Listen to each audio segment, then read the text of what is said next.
Привет, дорогие друзья! Сегодня вас ждет видео необычного формата. Сегодня я покажу вам диалог с Полиной, переводчиком. Это человек, который не понаслышке знает, что такое русский менталитет, как русские люди ведут переговоры, как русские люди ведут бизнес-дела и какую роль играет переводчик в переговорах. Наливайте чай или что-нибудь покрепче и присоединяйтесь к нашему разговору. А я приветствую Полину. Полин, привет! Очень рада, что ты ко мне пришла. Расскажи сначала, где ты сейчас? Я сейчас нахожусь в Китае, в Шанхае. Я жила год в Нанкине, город неподалеку от Шанхая, и там тоже изучала китайский язык. Я на данный момент занимаюсь переводами, потому что мне интересно именно соприкосновение двух культур, какие возникают проблемы в коммуникации, Мгм. как на них сказывается языковой барьер, культурный барьер и какими способами это можно преодолеть. Коротко расскажем, как мы с тобой познакомились. А, Ну, в общем, что тут? Мы были соседками в общежитии с Полиной. Вот и вся история. И Полина была востоковедом-китаистом и ходила в кухне, я помню, и повторяла что-то на китайском языке постоянно каждый вечер. Вот. А я пила чай 10 раз в день, как и сейчас это делаю. И мы с Полиной иногда... Ничего не поменялось. Да. Да, я до сих пор хожу на кухню учить китайский. И сейчас я подписана на Полину, на ее телеграм-канал, где она рассказывает иногда свои приключения из жизни переводчика, китаиста, переговорщика, про русский и китайский менталитет и все такое. Значит, Полина переводчик, занимается она последовательным переводом. Как выглядит последовательный перевод? На самом деле выглядит очень просто. Человек говорит фразу и останавливается, ты за ним ее переводишь. Или, может, он говорит целую мысль, и ты потом кратко ее излагаешь. И ты переводишь с русского на китайский и с китайского на русский. Да, я перевожу в обе стороны, и у меня клиенты как русские компании, так и китайцы. Но я больше переводила даже для китайцев, чем для русских. Мгм. То есть на китайский язык. Обалдеть. На самом деле это, наверное, большой стресс. Это каждый раз очень большой стресс, и даже если переговоры идут очень мало, то есть часа 3, да, то есть это Мгм. не целый день, это не какое-то мероприятие, Мгм. то уже даже 3 часа можно очень сильно ощутить именно по Физически. состоянию, да, эмоционально. Ты тратишь очень много ресурса, и часто я прихожу домой, и я понимаю, что у меня вообще нет сил что-либо делать. Невероятная нагрузка на мозг, Мгм. это быстрота реакции, это понятно, есть время послушать, да, до конца дослушать, о чем говорит человек, но ты должна в своей голове это переварить, и ты же не можешь прямо это переводить с русского на китайский, ты должна Мгм. сказать эту мысль именно по-китайски. Мгм. Вот. Да, в этом и заключается самая большая сложность. Мгм. В одном из своих постов у себя в Телеграме ты написала, что впервые ты посмотрела на себя как на представителя какой-то определенной культуры только после того, как уехала из России и начала общаться и соприкасаться с другой культурой. Помнишь ли ты момент, вот именно момент, когда ты почувствовала, тебя осенило, что ты другая, вот в тебе русская кровь течет, я не знаю, ну, русский менталитет кипит. Ты знаешь, мне кажется, здесь можно выделить два момента. Самый первый, когда я только прилетела, Мгм. да, и для меня вообще все было чуждо. Тогда я была еще в своей культуре, то есть я выросла в России, я прожила там всю жизнь, я получила там образование, Мгм. у меня там было, ну, окружение условно, внутри которого я взращивалась, вот. И я пришла совершенно в другую среду. И Мгм. первое время у меня было очень сильное отрицание. Оно длилось, я полагаю, точно несколько месяцев. Мгм. Буквально там я записывала друзьям кружочки в Телеграме, где я Мгм. говорила о том, что нет, мне не нравится. Там вот тут вот они делают, ну, я утрирую, но тут они делают неправильно, а правильно вот так вот. Правильно, конечно же, было, по-моему, то, как я считаю правильным, то, как правильно в моей культуре. Мгм. Вот. Мне была непонятна межличностная коммуникация, почему она так строится, почему отношения между людьми вот такие вот, когда я привыкла к тому, что все обычно устроено вообще по-другому. Мгм. Я очень Потом, хорошо понимаю это. Да, я тоже очень много критиковала Европу, когда приехала сюда. да, это буквально начиная вот едой и заканчивая там стилем мышления. Все Да, было не так да, вообще. да, да. Потом, спустя, наверное, полгода я начала вообще понимать, в чем дело. Хотя вот тоже тут оговорюсь, казалось бы, я востоковед, и я перед тем, как сюда приехать, я не делала вообще никакую там подготовку ментальную, психологическую.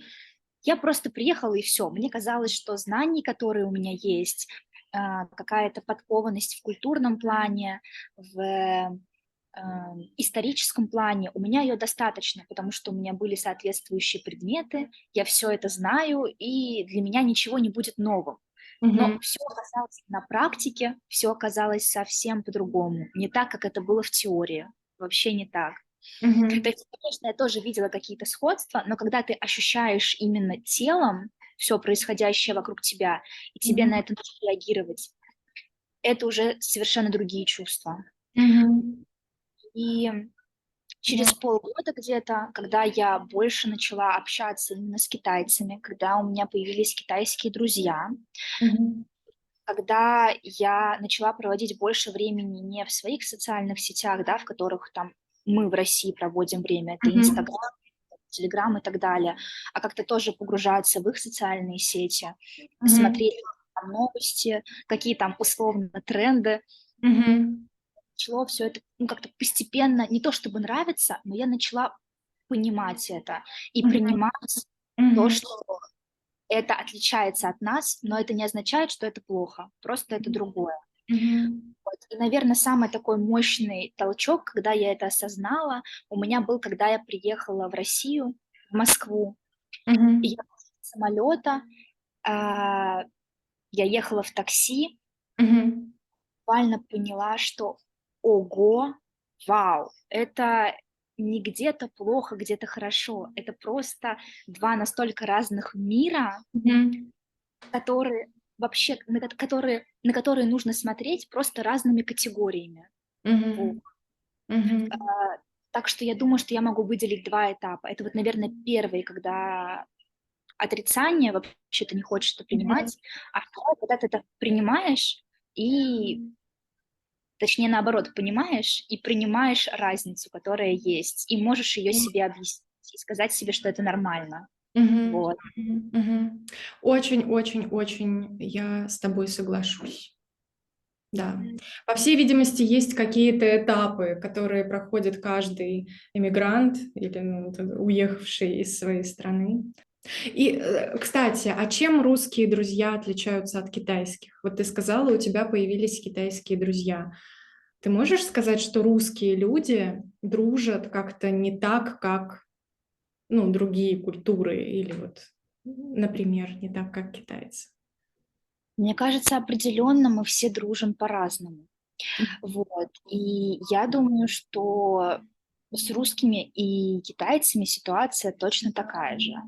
Вот. Мне кажется, но это в целом больше относится к русским не только в плане там дружбы, но мне кажется, даже в любых межличностных отношениях нас Мгм. отличает какая-то глубина чувствования, какая-то Чувствую. рефлексия. Мгм. Вот, то есть есть даже вот эта вот фраза «русская душа». Мне Мгм. кажется, это прям очень про нас, Мгм. правда. Вот Мгм. Недавно я снимала эту тему у себя в телеграм-канале и много обсуждаем ее со студентами тоже. Вот про русскую душу, читаем философию разную на эти темы тоже. Многие люди критикуют это понятие и говорят, что это вымышленный концепт, вот русская душа. А ты вот тут опять говоришь про глубину чувствования. Что ты под этим подразумеваешь? Вот я думаю, что, знаешь, я понимаю, о чем ты говоришь. Я очень хорошо понимаю, о чем ты говоришь, но я также понимаю, как другим людям, не русским, да, не совсем понятно. Это как-то даже оскорбительно звучит по отношению к ним, потому что они же тоже люди, они тоже чувствуют. Вот тут очень важно, да, то, что я не успела сказать, это ни в коем случае не означает то, что мы уникальны, и у нас есть что-то такое, чего нет у других. Нет, это вообще не про это, потому что может что-то, да не может, а точно что-то, что есть у других, у нас этого нет. То Мгм. есть здесь, да, это определенно, я отношу это к какой-то особенности русских, их характерной черте, да, то Мгм. есть для меня она определенно существует, Мгм. вот, но это не означает, что мы такие единственные, уникальные, и вот Мгм. у нас это есть, а остальные так, как мы, чувствовать не могут. Нет, Мгм. мне кажется, это все просто как-то исторически было предопределено, вот наша ментальность, наш склад характера, что вот есть у нас такая особенность. Мгм. Вот. Но я считаю, что она правда мы ею обладаем. Вот. Мгм. Так же, как другие культуры обладают своими какими-то особенностями, характерными для них. Мгм. Мгм. Так глубина чувствования. Ты говоришь, это характерная черта и для русских в дружбе, и для русских в других сферах жизни, сферах деятельности. Мгм. Да? Но вот если про дружбу, то тут плюс-минус понятно. Русский друг глубоко чувствует, поняли. А если мы говорим про бизнес, про деловые отношения, ну вообще про любые деловые отношения. Тут, да, я, наверное, как-то себя оспорю. В деловых отношениях мы, наоборот, действуем как... То есть деловые отношения для нас остаются деловыми отношениями. То, что определено, Серьезно? да, то, что определено, если, опять же, я буду проводить параллели с китайской культурой, Мгм. в рамках договора, оно в рамках договора. Мы с тобой встречаемся, у нас есть какая-то общая цель, мы объединены общей целью в рамках нашей там торговой сделки условно. Мгм. Есть что-то, что мы хотим получить от вас, есть что-то, что мы хотим отдать вам взамен, и мы обсуждаем чисто этот вопрос. Ничего личного между нами, ну, не происходит, Это да. ты про русских говоришь Да, сейчас. да. То есть в Мгм. деловых Мгм. отношениях, когда встречаются две стороны, Мгм. они обсуждают конкретно бизнес. Если мы посмотрим на китайцев, там все происходит не так. То есть, наверное, стоит начать вообще с того, что китайская традиционная культура– это клановая культура. И это до сих пор оказывает очень большое влияние на современное китайское общество и на то, как здесь работают межличностные отношения. Мгм. И когда китайцы или мы строим с китайцами отношения какие-то, взаимодействия, пытаемся договориться о чем-то, они строят с нами квази-родственные отношения. То есть, не будучи родственниками, мы Мгм. должны строить с ними отношения как с дальними родственниками или там ну, близкими родственниками условно.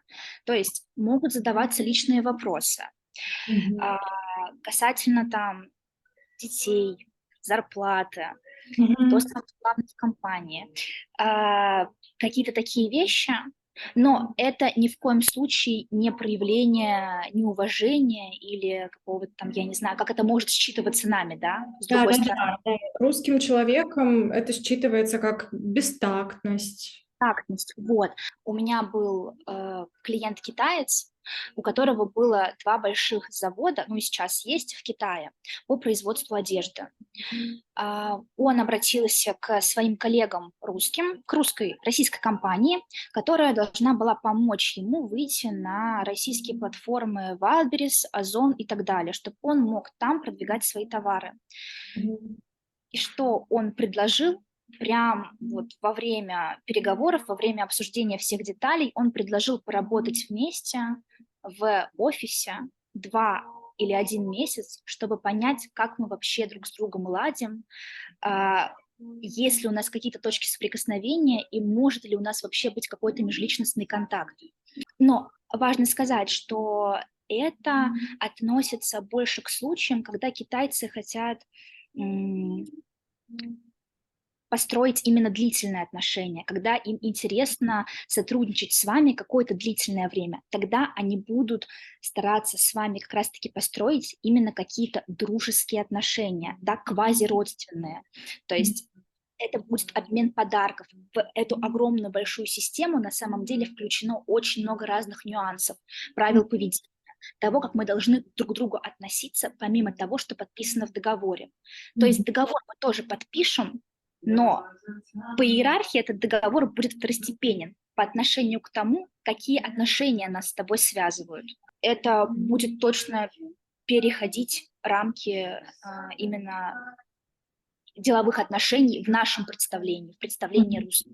Когда для нас договор и бизнес, то есть мы обсуждаем конкретно, тут вообще абсолютно другая модель построения деловых отношений. Слушай, это очень интересно, особенно про квазиродственные отношения, такое понятие, сразу все становится ясно. Это интересно и удивительно вместе с тем, потому что вообще русский менталитет очень часто подают как менталитет ближе к восточному, не западный, его противопоставляют западному менталитету. Но то, что ты сейчас говоришь, это дает понять, что русский менталитет, наоборот, очень похож на западный. Да, и я тут вот тоже добавлю к тебе быстренько. Китайцы на нас смотрят как на европейцев. То есть мы для них, условно, ничем не отличаемся от европейцев. Россия европейская страна, русские — это европейцы. Вот. И на самом деле, я тоже потом поняла, в нашем поведении действительно очень много европейского. Поэтому сейчас, наверное, я бы не сказала, что мы больше относимся к Востоку, к восточной культуре. Мне кажется, что сложно согласиться с этим утверждением.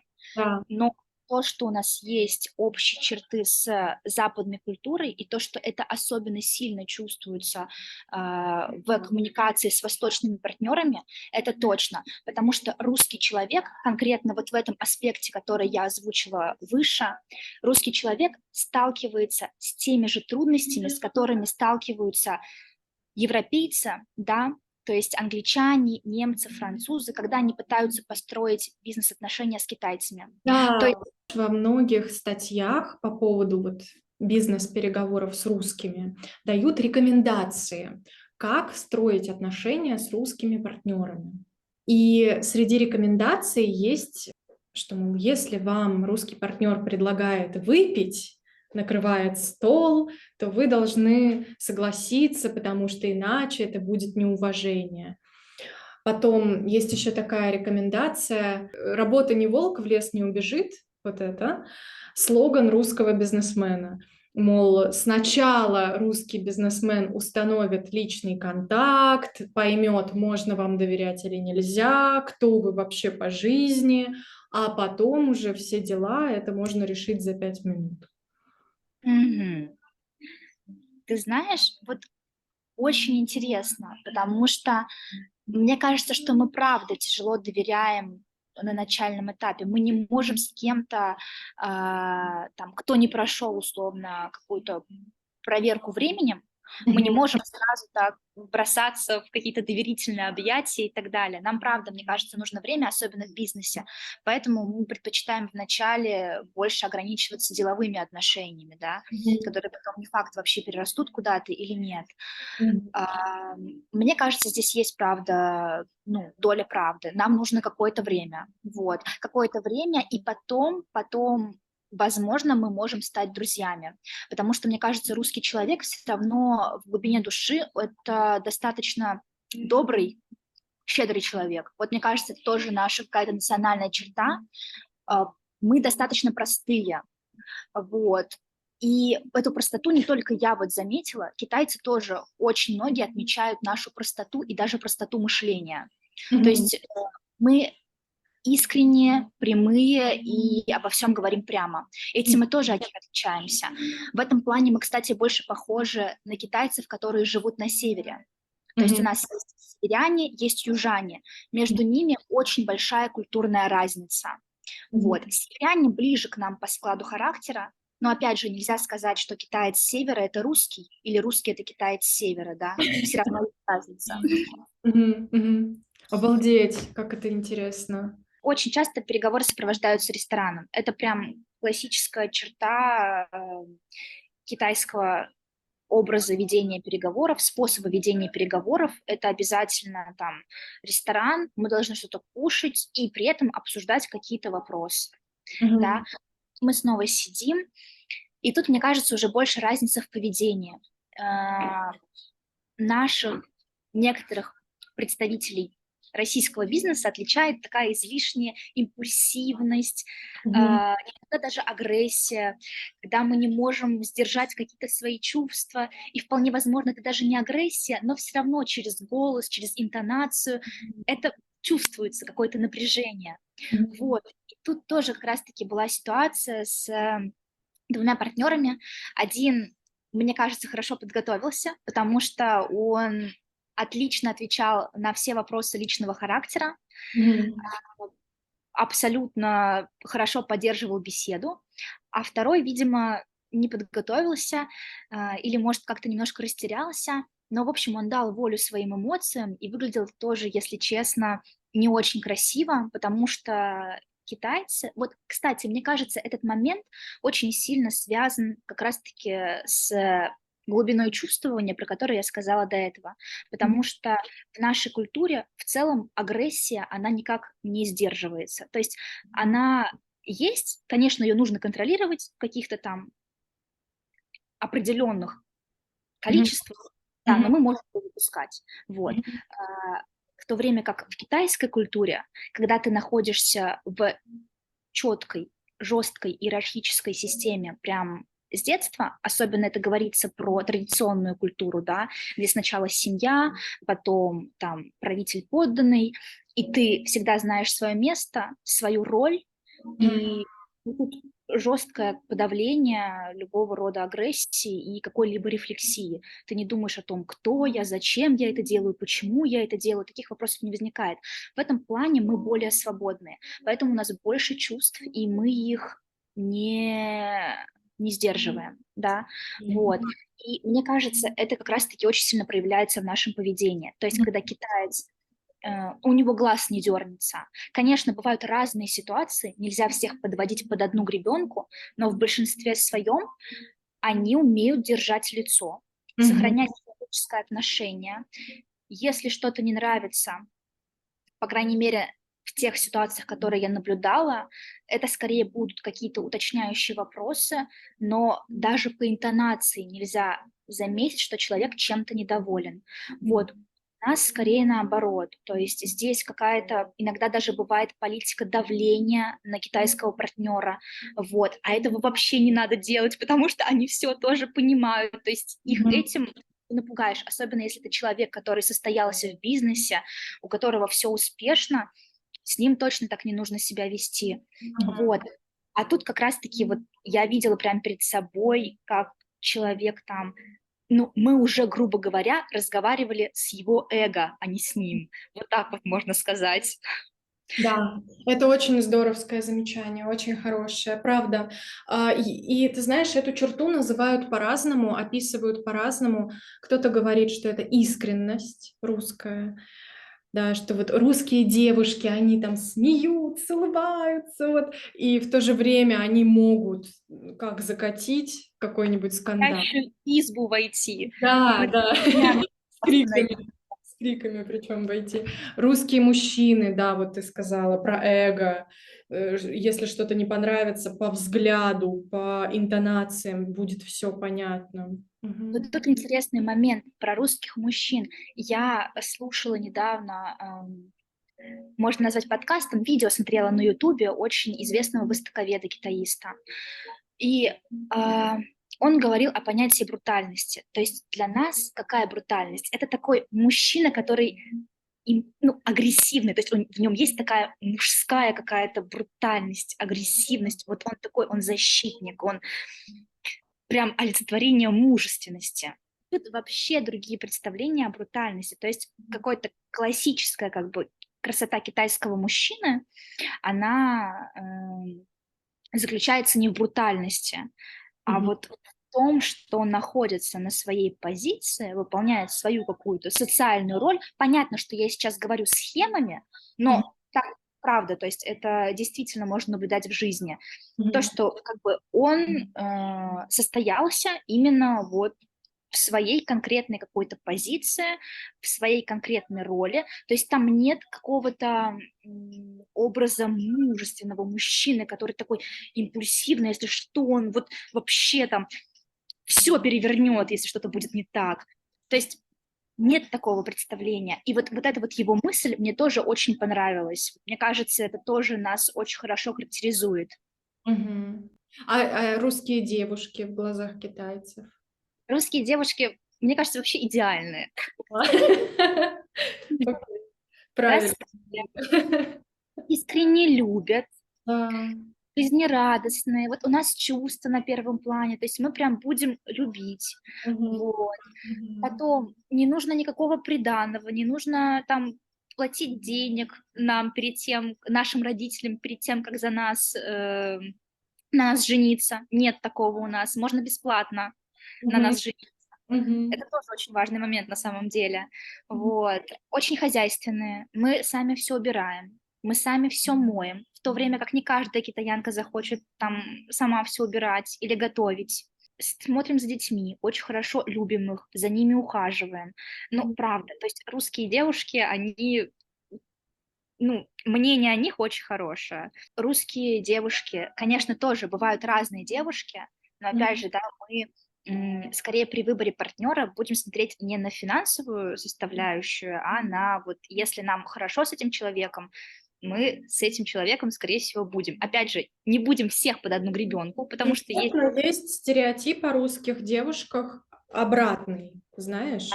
Что русские девушки, да, ищут себе богатого партнера. Но вот по моему опыту вокруг меня все наоборот. Русские девушки, вот именно для них на первом месте чувство, любовь. Вот кто может влюбиться, так это русская девушка, вот без головы. Мгм. Это правда. Я с тобой соглашусь здесь.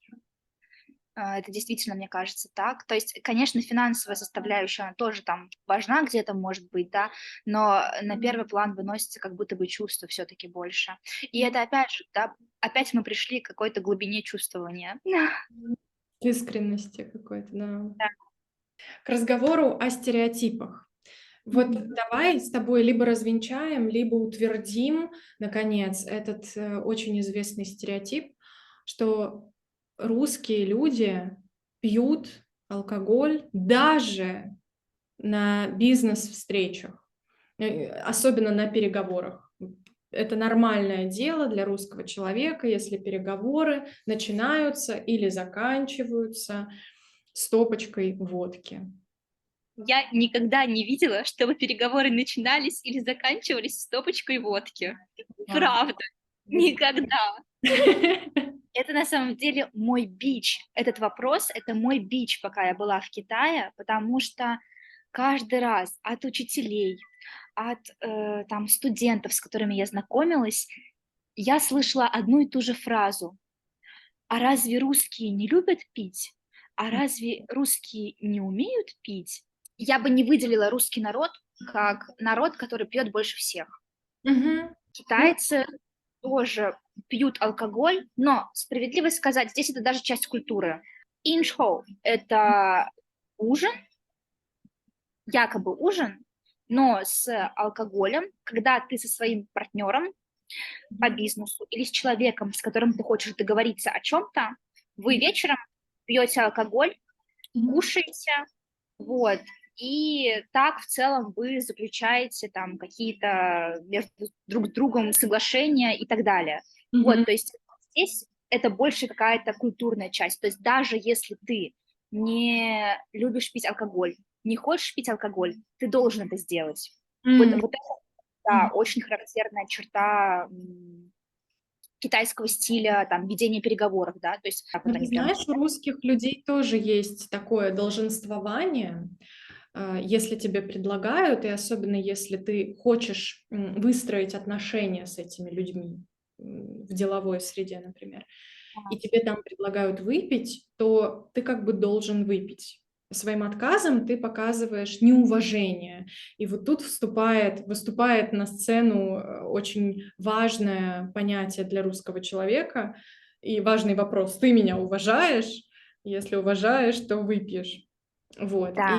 черта, эта особенность уже выросла в стереотипы, кочует из разных статей, в разные пособия, в истории, рассказы людей. И действительно существует образ русского человека вот со стопкой водки, даже на переговорах, и с вопросом «ты меня уважаешь?». Вот тут, мне кажется, эта ситуация возможна, когда как раз-таки вы именно с точки зрения русского человека подошли действительно к какому-то порогу дружбы. То есть тут уже есть какое-то доверие, да. Вот тут, наверное, это возможно. Но если там на первой встрече русский там представитель компании встанет и скажет: ты меня уважаешь? Это я очень в этом сомневаюсь, да, что такое будет. А русские опаздывают? Ты знаешь, мне кажется, любой человек может опоздать. В целом есть такая вероятность. И иногда Русский, это да, воспринимается нормально. Знаешь, в некоторых странах, если ты не опоздал, вот это не норма, то есть надо опоздать минут на 5-10. ага. В Ты некоторых знаешь, странах это прям считается оскорблением и таким. тоже читала подобные статьи еще на 3-м курсе до вообще своей поездки в Китай, первый. И тогда я прочитала очень много разных статей про пунктуальность, которые в целом говорили иногда абсолютно полярные вещи. То нужно опоздать, то не нужно опоздать. Где-то писали, что китайцы, наоборот, опоздают, поэтому вам не нужно переживать. Или лучше наоборот, они опоздают, а вы придите вовремя. То есть были разные варианты. Ты знаешь, вот на всех переговорах, на которых я была, либо не опаздывали, либо опаздывали там на 5 минут. И русская сторона могла, и китайская сторона могла. Но из-за этого ни разу не было каких-то проблем. То есть понятно, что это не переговоры государственного уровня и так далее. То есть, мне кажется, если мы говорим о более таких серьезных переговорах, да, именно государственных, там, да, или на уровне каких-то крупных, огромнейших госкорпораций, компаний, там, да, я думаю, это может иметь значение. Но вот для меня откровением в нашем разговоре сейчас стала именно та часть, что русские в делах, в деловом общении гораздо больше похожи на представителей западного типа мышления, чем представителей восточного. Это интересно. В чем заключаются ценностные установки русского человека? Вот эти сказки в этом случае как раз-таки являются отражением. Жертвенность, вот знаешь, что как-то жить трудно. Если мы посмотрим на, опять же, китайскую культуру, она, несомненно, богаче нашей. Много православного в нас. Не знаю, может, сейчас что-то поменялось, но мы этого в школе не читали, к сожалению. Я хотела тебя спросить, как ты осваивала китайские интонации, как ты с ними работала? Определенно считаю, что он нанес мне какую-то душевную психическую травму. Я тогда, конечно, поняла, что это база. То вообще поймут тебя или нет. Трубопроводы, то есть да, там клапаны, фитинги. И у нас тоже есть интонации. У нас аж 7 интонационных конструкций. Я смотрела твои видео, я не могла поверить своим глазам. Послание всем зрителям нашим сегодняшним. А если у тебя есть какое-то личное отношение к одной из компаний, к одному из предприятий, к одной из сторон, дом там, где я. Ты понимаешь, что ты на самом деле носишь в себе 2 культуры.